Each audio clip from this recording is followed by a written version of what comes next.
pessoal, o grupo de pesquisas e estudos em herbologia da UFSN está trabalhando conjugado com a equipe do Fenoglade para o desenvolvimento de tecnologia para o cultivo do gladiolo. Então, isso que nós vamos apresentar aqui, tentar dar uma ideia dessa inserção do nosso grupo de pesquisa de plantas daninhas, herbologia, juntamente com toda a equipe do Fenoglade, que tem desenvolvido muito intensamente tecnologia para o desenvolvimento dessa cultura. Nós nos agregamos ao Fenoglade para tentar desenvolver tecnologia no sentido de maximizar a produção do gladiolo, tentando evitar as perdas que ocorrem pela presença das plantas daninhas.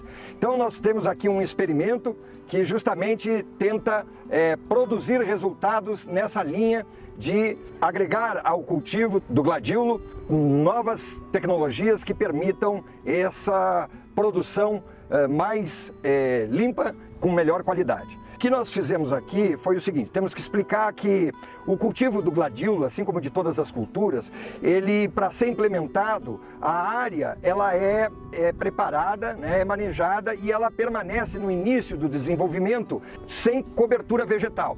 A natureza, na sua força de ocupar esses espaços ociosos, ela possui espécies que ao longo da sua evolução foram concentrando habilidades de rapidamente povoar esses ambientes perturbados, né, pelo processo de agricultura do homem. E essas espécies, então, que são chamadas de plantas daninhas. Ela concorre com a cultura pelos recursos essenciais, como a luminosidade, a água, os nutrientes. Então, numa área em que, por exemplo, esteja isenta, livre de plantas daninhas, nós poderíamos produzir, vamos dizer, 100 hastes de gladiolos. Uma área infestada, sem a eliminação dessas plantas daninhas, essa produção certamente vai cair em intensidades variáveis, dependendo do grau de infestação das plantas daninhas. Mas então o produtor, ao invés de colher 100 hastes, ele vai colher 70, 50, e assim ele, então, a fim de valorizar o seu esforço e o seu investimento na produção, é que ele não pode prescindir de realizar o combate, o controle dessas plantas daninhas. Nesse experimento, então, nós tentamos apresentar algumas opções como o uso de herbicidas, né, que, utilizados com cautela dentro de todas as recomendações técnicas, ele se mostra como uma ferramenta eficiente, econômica e também segura. Então assim é que nós desenvolvemos esse trabalho para que nós possamos apresentar ao produtor, aquele que, por exemplo, tem uma área, digamos, um pouco maior e que perderia muito tempo, despenderia muito esforço com a operação de capina, por exemplo, ele pode lançar mão de herbicidas que vão realizar um trabalho eficiente, rápido, né, de pouco custo, liberando esse produtor para suas demais atividades e fazendo com que ele possa colher o maior número de hastes possível naquela área.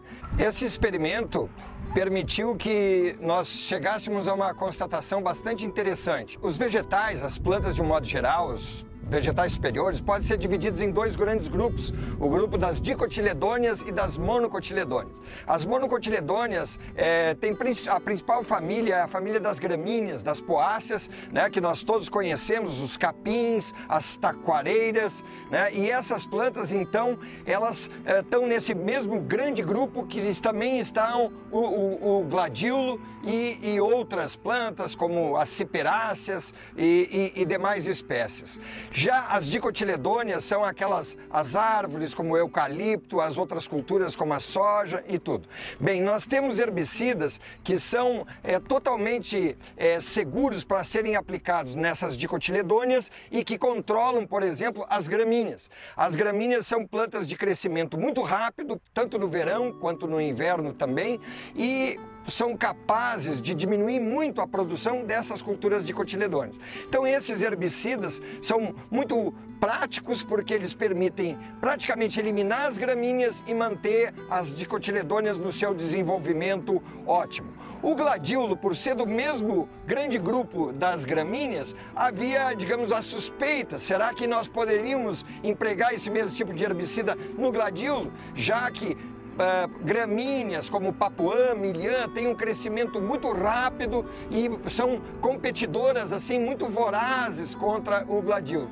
E nós constatamos que o gladiolo, dentro da família Iridácea, a que ele pertence, mesmo estando no grupo das monocotiledôneas, ele apresenta também aquela mesma capacidade de resistir, de tolerar os herbicidas graminicidas, e esse experimento mostrou isso, que ao lado dos pré-emergentes nós podemos muitas vezes complementar o controle com um herbicida pós-emergente aplicado depois que o gladiolo já está desenvolvido para controlar as gramíneas sem prejudicar praticamente nada a cultura do gladiolo. Então nós estamos muito satisfeitos de estarmos agregados à equipe do Fenoglade, realizando esse tipo de trabalho e que inclusive oportuniza também o trabalho de conclusão de curso de uma acadêmica que vai expor a vocês a sua ideia a respeito desse trabalho. Muito obrigado, pessoal, até uma próxima oportunidade.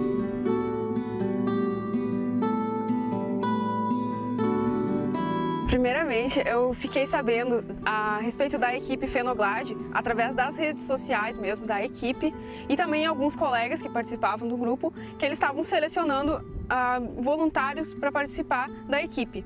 Eu, como tenho interesse nessa parte de horticultura, que é algo diferente do que é mais trabalhado dentro do curso de agronomia, que geralmente é com grandes culturas, então eu tive interesse de participar das atividades da equipe. Surgiu a oportunidade de trabalhar com o gladiolo para o meu trabalho de conclusão de curso. Havia então uma demanda dos produtores, principalmente, em função do gladiolo ser uma planta que tem um crescimento ereto e não fecha a entrelinha, além de ser uma planta que é plantada por meio de bulbos, ela tem um crescimento inicial mais lento. E isso facilita para as plantas daninhas se desenvolverem nesse ambiente, tornando a competição mais intensa. Então, justamente pelo início do desenvolvimento do gladiolo ser mais lento que das plantas daninhas, podemos perceber nesse trabalho que o controle inicial com produtos pré-emergentes, ele beneficia muito mais a planta do gladiolo e além de manter limpo por mais tempo, porque os produtos pré-emergentes eles têm um residual maior. Então eles impedem que o banco de sementes de plantas consigam se desenvolver no canteiro do gladiolo. Os resultados obtidos com esse trabalho são de utilidade bem prática e também serviram para complementar a minha formação acadêmica e também essa experiência de estar conectada diretamente com uma prática, direto no campo, e também a integração com o grupo de pesquisa e estudos em herbologia, que foi uma ideia também do professor André Alguin junto com o professor Nereu. Foi ótimo essa integração com os dois grupos e também foi possível perceber que é uma cultura bem fácil de cultivar, ela é rústica, bem prático e as pessoas têm cada vez mais interesse, então fica essa dica para o pessoal que precisar, a equipe tem todo o apoio.